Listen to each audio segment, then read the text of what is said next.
Hello students, हम class 9 का chapter 6 कर रहे हैं जिसका नाम है लाइंस एंड एंगल्स। इसकी हमारी एक्सरसाइज 6.1 चल रही है। लास्ट वीडियो में इसके हम 3 क्वेश्चंस कंप्लीट कर चुके हैं। आज हम इस वीडियो में 6.1 एक्सरसाइज कंप्लीट कर लेंगे। तो चलिए 4th क्वेश्चन से स्टार्ट करते हैं, देखते हैं इसकी स्टेटमेंट क्या है। ये हमारी 4th क्वेश्चन की स्टेटमेंट है। In figure 6.16 if x plus y equal है w प्लस जेड के।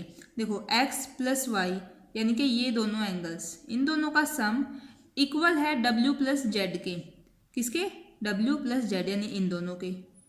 इस देखो ये ए बी लाइन गिवन है, इसके एक साइड तो हमारे x और y इन दोनों का सम है और वो इक्वल है इसी लाइन के दूसरी तरफ जो दो एंगल्स हैं w और z इन दोनों के सम के।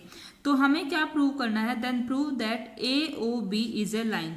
AOB is a line. तो स्टार्ट करते हैं। गिवन जो था x plus y equal w plus z लिख लिया हमने।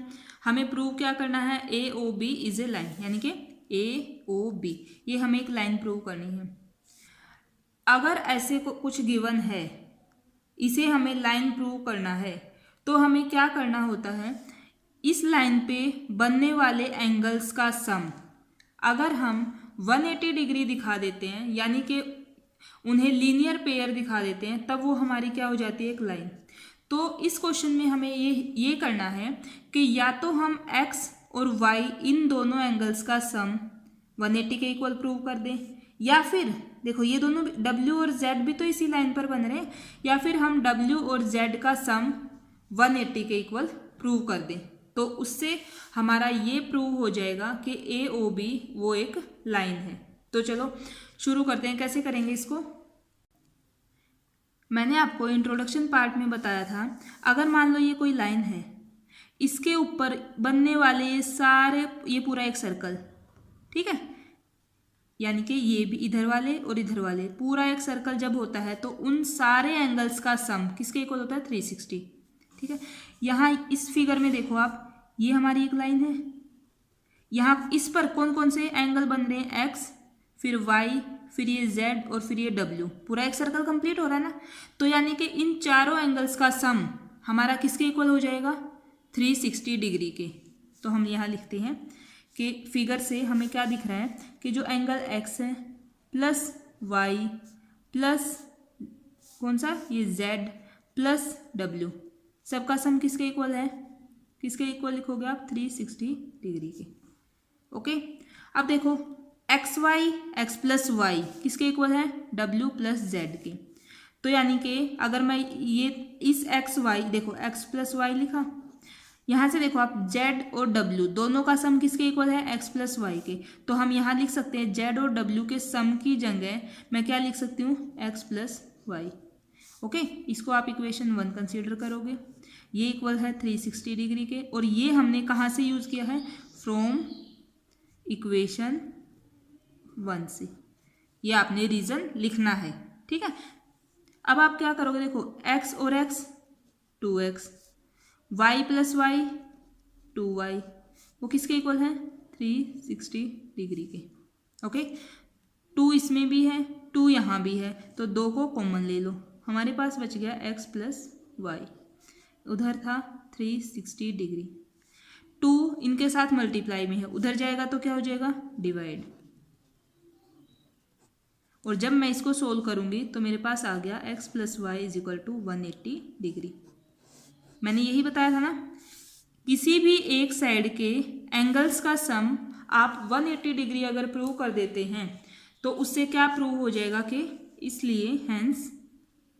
इसलिए जो हमारी AOB इज अ लाइन, वो हमारी एक लाइन है। अगर आप x यहाँ w और z के सम की जगह अगर आप x प्लस वाई, यहाँ तो मैंने z और w की जगह x प्लस वाई रखा है, आप यहाँ x प्लस वाई की जगह w प्लस जेड भी रख सकते थे।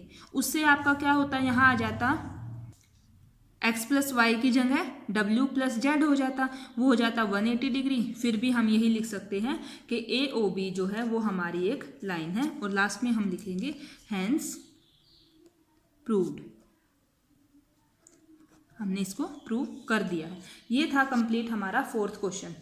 ओके, आई होप आपको अच्छे से समझ में आया होगा। अब चलते हैं नेक्स्ट क्वेश्चन पर, क्वेश्चन नंबर 5। ये है 5th क्वेश्चन की statement. In figure 6.17 P O Q is a line, जो हमारी पी ओ क्यू है वो एक लाइन है। Ray O R is perpendicular to the line P Q, इस पी के ऊपर ये ओ आर एक परपेंडिकुलर लाइन है, ये गिवन है।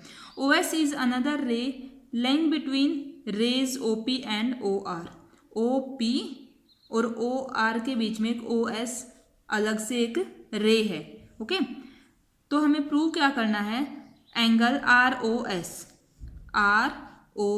एस, ये वाला एंगल वो इक्वल है हाफ ऑफ दी, इन दो एंगल्स के डिफरेंस के हाफ के। ये एंगल्स कौन से हैं, क्यू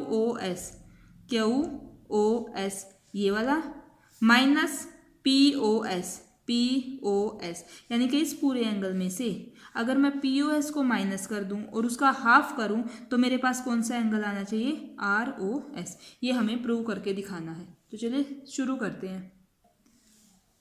ये हमारे पास गिवन है ओ आर परपेंडिकुलर। मैंने आपको इंट्रोडक्शन पार्ट में बताया था, हम परपेंडिकुलर को इस तरीके से रिप्रेजेंट करते हैं। इसका मतलब ये है ओ आर परपेंडिकुलर है पी के ऊपर। देखो ओ आर परपेंडिकुलर है पी के ऊपर, इसका मतलब जो ये वाला एंगल है या हम इधर वाला ले, इनका सम कितना होगा 90 डिग्री के। तो मैं लिख सकती हूँ एंगल आर ओ क्यू, यानी इस लाइन का मतलब ये होता है एंगल आर ओ क्यू वो हमारा इक्वल है 90 डिग्री के। ओके, ये आपको खुद से समझना होगा, क्वेश्चन में हमारे पास सिर्फ ये गिवन है। अब आपको पता होना चाहिए जब दो लाइंस एक दूसरे के ऊपर परपेंडिकुलर होती हैं तो उन वहाँ एंगल जो है वो 90 डिग्री का बनता है, इसीलिए हमने इस एंगल को 90 डिग्री का लिखा है। प्रूव ये करना था हमें। अब इस क्वेश्चन को हम कैसे सोल्व करेंगे, देखो हर क्वेश्चन को सोल्व करने के एक से ज़्यादा मेथड हो सकते हैं।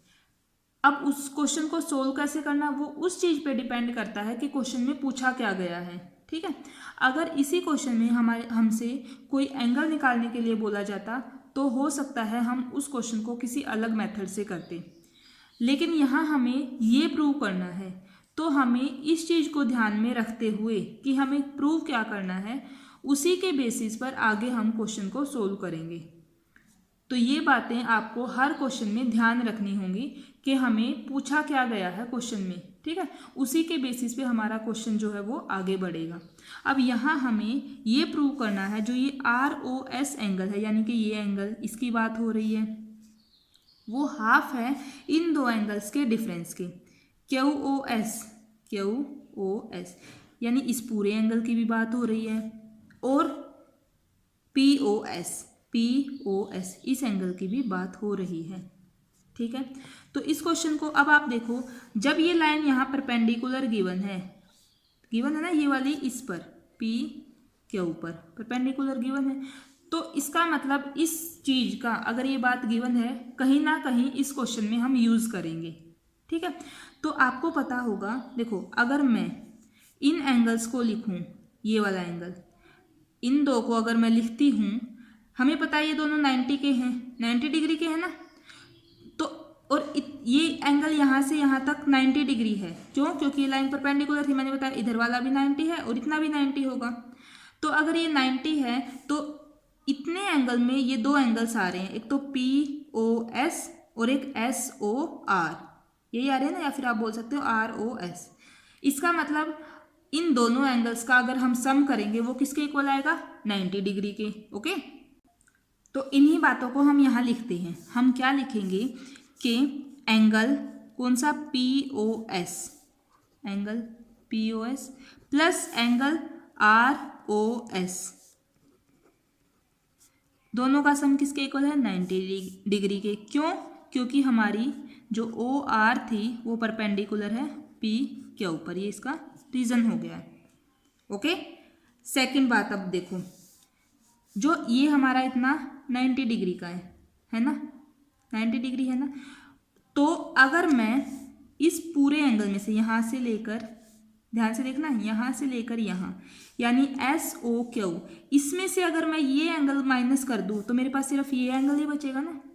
मैंने क्या लिखा, एंगल SOQ, या फिर आप लिख सकते हो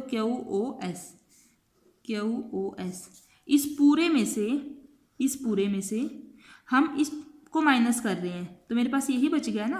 तो मैंने माइनस किया SOR को, ठीक है, या फिर ROS को, माइनस एंगल ROS। आप इधर से भी लिख सकते हैं और इधर से भी लिख सकते हैं, ठीक है। इनको माइनस किया, वो भी किसके इक्वल आएगा, 90 डिग्री के। ओके, अब आप इसको तो मान लो जो हमने फर्स्ट लिखी है इक्वेशन 1, इसको मान लो इक्वेशन 2। दोनों इक्वेशन में देखो ध्यान से, राइट हैंड साइड हमारी इक्वल है, ये भी 90 है, ये भी 90 है। अगर हमारी राइट हैंड साइड इक्वल है तो इसका मतलब ये होगा कि हमारी जो लेफ्ट हैंड साइड है वो भी इक्वल होगी। फ्रॉम इक्वेशन 1 एंड 2, आप ये भी लिख सकते हैं using equation 1 and 2। Right hand side equal थी तो हम डायरेक्ट लिखेंगे एंगल POS, यानी कि लेफ्ट हैंड साइड, ये वाली लेफ्ट हैंड साइड पहले एक की पूरी, प्लस ROS, वो इक्वल होगी किसके, angle QOS minus angle ROS के। ओके, अब आप देखो ROS इसमें भी है, ROS इसमें भी है, दोनों को एक साइड कर लो। ये तो इधर पहले से प्लस का था तो इसको लिखेंगे एंगल ROS। इधर क्या है, ये माइनस का है ना, जब इक्वल से इधर आएगा तो क्या हो जाएगा, प्लस का एंगल ROS। अब आ जाओ इक्वल के इस साइड, पहले जो इक्वल के इधर बच गया है वो लिखेंगे एंगल QOS। POS जो है इधर प्लस का है, उधर जाएगा तो माइनस हो जाएगा, समझ गए होंगे। ROS प्लस एंगल ROS, यानी कि 2 बार हो गया ना, ट्वाइस ऑफ एंगल ROS। इधर क्या है, angle QOS minus angle POS। 2 इसके साथ मल्टीप्लाई में है, उधर जाएगा तो क्या हो जाएगा, डिवाइड में। तो मैं इसको लिख सकती हूँ एंगल ROS वो हाफ है, यानी कि इधर जाके QOS माइनस एंगल POS। देखो इसका मतलब यही है ना, मैंने इसके डिवाइड में लिख दिया। ऐसे इसलिए लिखा क्योंकि हमें प्रूव यही करना था। ये देखो यही चीज़ तो हमें प्रूव करनी थी ना, तो हम लास्ट में लिखेंगे हैंस प्रूव्ड।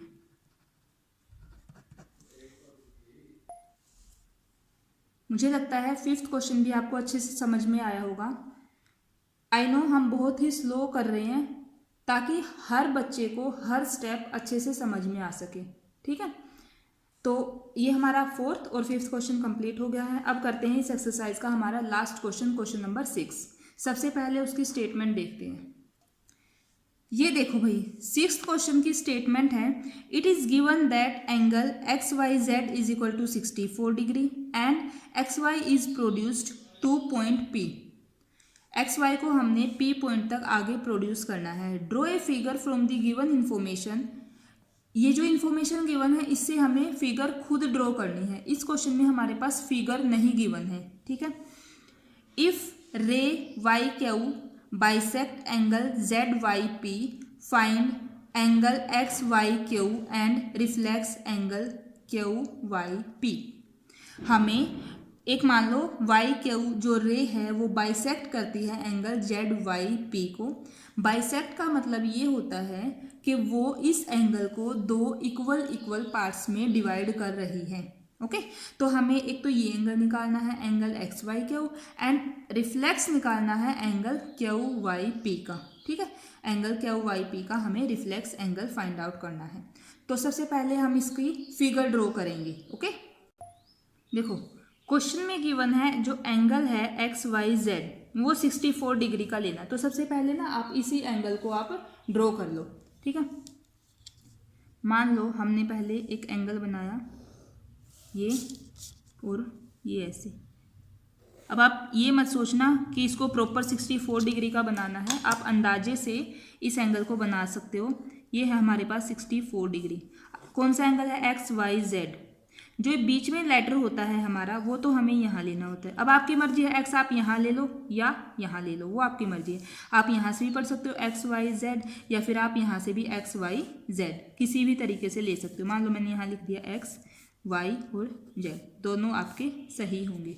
ओके, उसके बाद क्वेश्चन में गिवन है X Y is produced to point P. जो ये एक्स वाई है इसको हमें आगे प्रोड्यूस करना है एक पी पॉइंट तक। मान लो हमने इसको आगे प्रोड्यूस कर दिया और ये हमारा पी पॉइंट आ गया है कोई।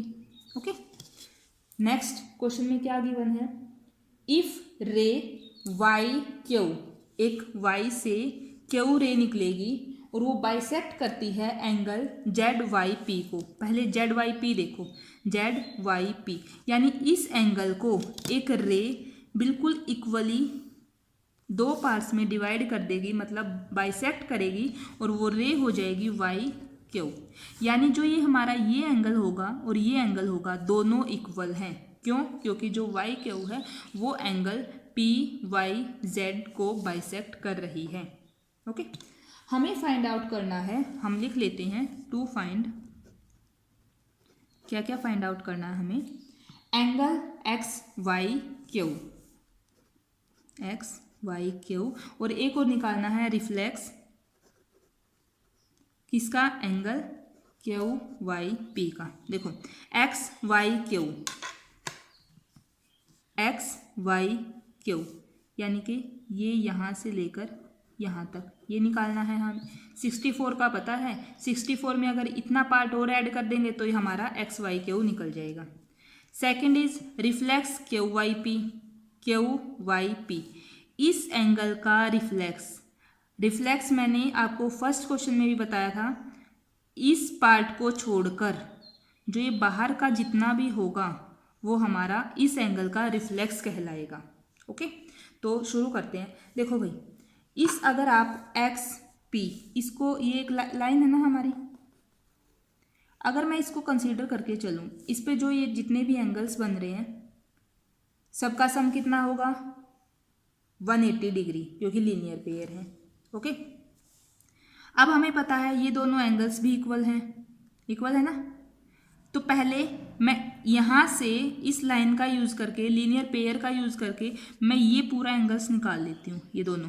ठीक है, तो हम लिखेंगे कि angle P Y Z, P Y, ये वाई है पॉइंट, ठीक है, ये वाला पॉइंट वाई है हमारा, plus angle X Y Z किसके इक्वल होगा 180 डिग्री। क्यों? Linear pair. ओके, नेक्स्ट बात जो है, देखो पी वाई जेड हमें नहीं पता, पी वाई जेड तो हमें फाइंड आउट करना है एंगल पी वाई जेड। ये एंगल था हमारा 64 डिग्री का, ये हो गया 180 डिग्री, तो एंगल पी वाई जेड किसके इक्वल आ जाएगा 180 डिग्री माइनस 64 डिग्री। ओके, तो एंगल पी वाई जेड आ गया मेरे पास कितना 116 यानी कि 116 डिग्री।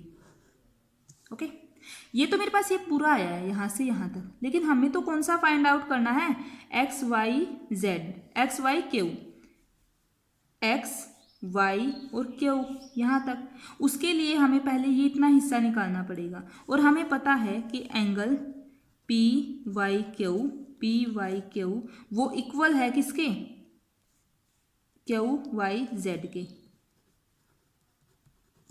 क्यों? क्योंकि जो ये है, क्यों?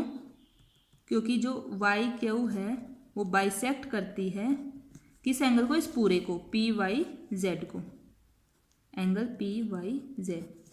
हर बात का रीज़न आपको ऐसे लिखकर बताना है, ठीक है। अब देखो, अगर इनमें ये दोनों इक्वल हैं, यानी कि जो 116 है उसमें से हाफ पार्ट इसका है और हाफ पार्ट इसका है, यही है ना, तो हम लिख सकते हैं कि जो एंगल क्यू वाई जेड है, angle Q Y Z equal angle P Y Q, दोनों ही कितने कितने आएंगे 116 का हाफ। ओके, तो ये कितना आ गया 58 डिग्री, यानी कि हर एंगल कितने कितने का हो गया 58 डिग्री और 58 डिग्री। ओके, अब आप ये एंगल निकाल सकते हो जो पूछा गया था, एंगल एक्स वाई क्यू, वो तो किसके इक्वल है, X Y Q, X Y Q, ये पूरा किसके इक्वल है, हमारा जो एंगल था क्यू वाई जेड प्लस ये वाला एक्स वाई जेड। एक आया है 58 डिग्री, एक पहले से गिवन था 64 डिग्री, तो इसका मतलब एंगल एक्स वाई क्यू कितना आ गया मेरे पास, 122 डिग्री। फर्स्ट पार्ट तो ये था। ओके, अब सेकंड क्या पूछा गया है, रिफ्लेक्स क्यू वाई पी का, क्यू वाई पी इसका रिफ्लेक्स, ये हमने अभी फाइंड आउट किया है, ये हमारा कितना आया था 58 डिग्री। ठीक है, तो अगर मैं पूरे 360 में से 58 माइनस कर दूं तो मेरे पास क्या आ जाएगा, इसका रिफ्लेक्स। तो लिखोगे आप reflex angle Q Y P वो इक्वल होगा 360 डिग्री माइनस 58 डिग्री। ओके, तो ये मेरे पास आ जाएगा कितना, 302 डिग्री। ठीक है, ये हमारा रिफ्लेक्स आ गया एंगल क्यू वाई पी का। तो ये हमारी एक्सरसाइज 6.1 कंप्लीट होती है। अगर आपको कोई डाउट है, कुछ समझ नहीं आ रहा है, तो आप नीचे एक कमेंट कर सकते हैं। ओके, तो स्टूडेंट्स ये थी हमारी आज की वीडियो।